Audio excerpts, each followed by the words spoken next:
To my YouTube channel. Halika dito, sumawa ka dito. So, ngayon na nakapunta ka na sa sa Amerika Samoa at nakita mo na yung labi-dabi na si Rapid, kasama mo yung anak mong maganda. So, kamusta naman ang buhay sa Amerika Samoa? Halika dito, Rapid, sumawa ka dito. Samahan mo kami dito. Oh, ano?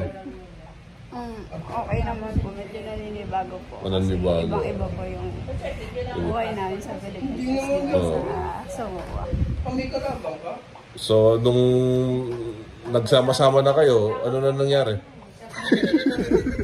Kasi nagsama-sama na kayo. Oh. Oh. Masaya po. Masaya. So, balak nyo gumawa pa ng isa kasi para magkaroon ng agila. Tapos magpapa-sponsor pati. Gusto nga po ni Rafi kambal. Oy, kambal.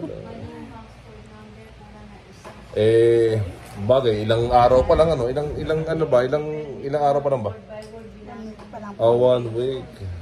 Ilang taon na ba kayong kasal? Siyempre, interview ko na rin Jerno. Ilang taon ng kasal? 10 years. So, ano yung pinakamasakit sa nangyari?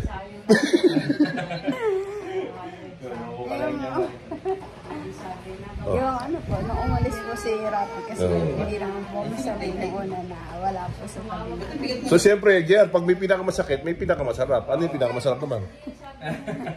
No, kinasal po kami. Yung kinasal.